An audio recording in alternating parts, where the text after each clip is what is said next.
Hi guys, and welcome to DIY Ideas, and welcome again to a little test video.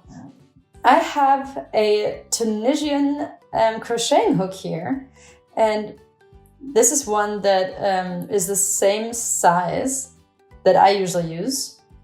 This is the number 6, and this also is a number 6, but they do look different. This one's a little longer, the technique is a little different. And I'm going to show you exactly what the differences are in a minute. You can almost, it's called KnitPro, it's almost kind of like knitting. And this is the hook, it's made from plastic. And here at the very bottom, you kind of have a thread here, like kind of from a screw. It's kind of like knitting because you're going to have a few different loops on the hook. And here at the very bottom, that's the metal part. It's compatible with this here, which is meant for knitting. It has these, kind of like these threads from screws. And so I'm gonna show you. You can take this off here. And then in theory, you can connect two crocheting hooks together. So that's the connection. This one is a pretty thin band. There's very different sizes. These little holes are for little pins where you can make it really nice and tight. And this is great for round crocheting, to make little hats or something like that. And you can take one end or both, depending. You can close this off with this little stoppers here, which I'm putting on again right now, so that it doesn't fall off. And maybe you want to use the crocheting hook for another project at the same time. And so you can close this off like this. And so I'm going to actually keep this closed because I'm going to need only one side of this. And the other side I'm going to connect here to the crocheting hook. So I'm going to put this on and connect this here. Just like this. You can see it's very thin, very, small little threads. And it's easy to put on. It's pretty tight on there, I would say. You could put this little pin in this so that it's nice and tight. It's very similar to this little stoppers, and they're always in the same package. So this is my wool that I have here. That's great for the size 6 crocheting hook. I'm going to see here how this works with this technique, how this works, how I like it, and yeah. So I have before crocheted in the Tunisian style a little bit a few years ago, but I'm not a pro. I'm going to show you here the basic movements. So I'm going to start with some chain stitches here. I'm going to do maybe 15 here. This is the same as you would do it with any other crocheting hook. There's nothing else going on here. It's the same way. 6, we have 7, 8, 9, 10. Okay, so I did 10 so far. I have a little problem here that I kind of have the little thread down there going over the table. 13, 14, and 15. What's interesting here with this system is that you can have these bands here at the bottom, and you don't have to have a band for every needle. You always have the needle size that you want. And then you usually buy like some sets, usually you buy maybe 10 different needles with a little button and the little thread or the connector piece. And they are, not as stable maybe. And you can take this one off, obviously, and just put it onto another, and also store it really easily, which I like a lot. And so here we are with our 15 chain stitches. And for now, there's no big difference, obviously, to regular crocheting, but now it's going to get interesting. And now we're going to have these different threads on the hook. And so I'm going to take this hook. I skip the first stitch and I go into the second one. I take the thread and I now have 2 on the hook. I'm going to leave it there. Then I go into the next one. I pull the thread, have the thread on the hook, and I leave it there. And so I'm going to continue doing this. I always poke into the stitch, pull the thread through, and leave it on the hook. Just like that.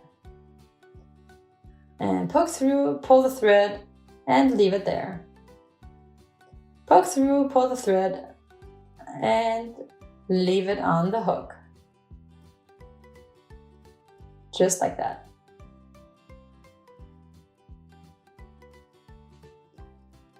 And you can see that I have this whole row of stitches here on my hook, which is really interesting. It's kind of like knitting, but not. Okay, so here we go. Almost done with this row.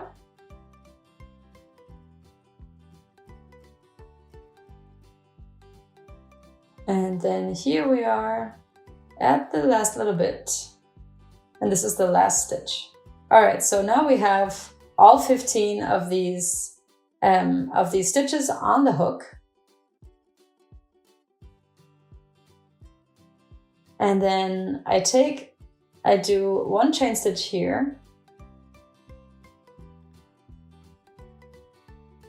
So I take the thread, I pull it through the first little stitch here that's on the hook, just a regular chain stitch, and then we go backwards. And so I did the chain stitch, and then this time I'm going to take the thread and pull it through 2 of these little stitches. Okay, and then we have already one that's on the hook. I'm going to take the thread and I pull it through 2 again. Get the thread, pull it through 2 loops, and come back out. Get the thread, pull it through 2 loops, and then take it out. And I'm going to continue doing this here all the way back.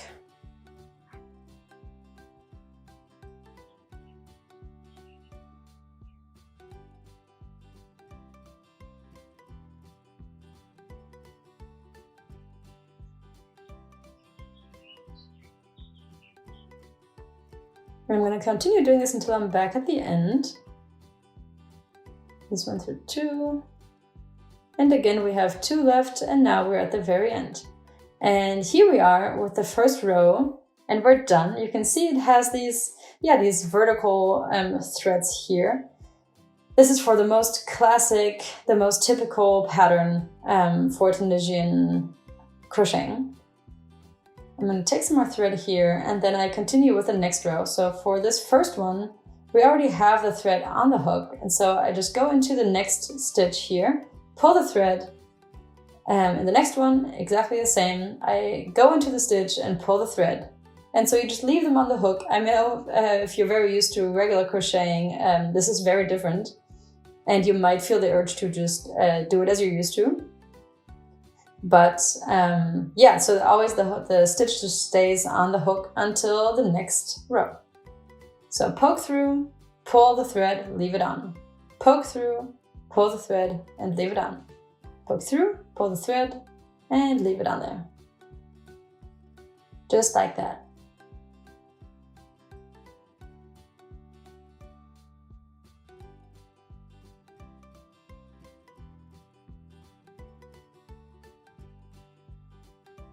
And here we are at the end of this row.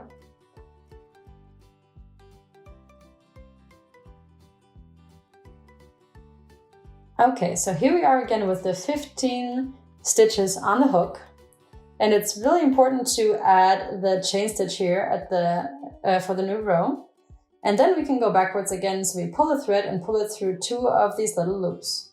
Pull the thread and pull through 2. And here again, pull the thread and pull through 2 of the loops. Here again. And again. Take your crocheting hook, take the thread and pull it through 2 of the little loops that were before on your hook.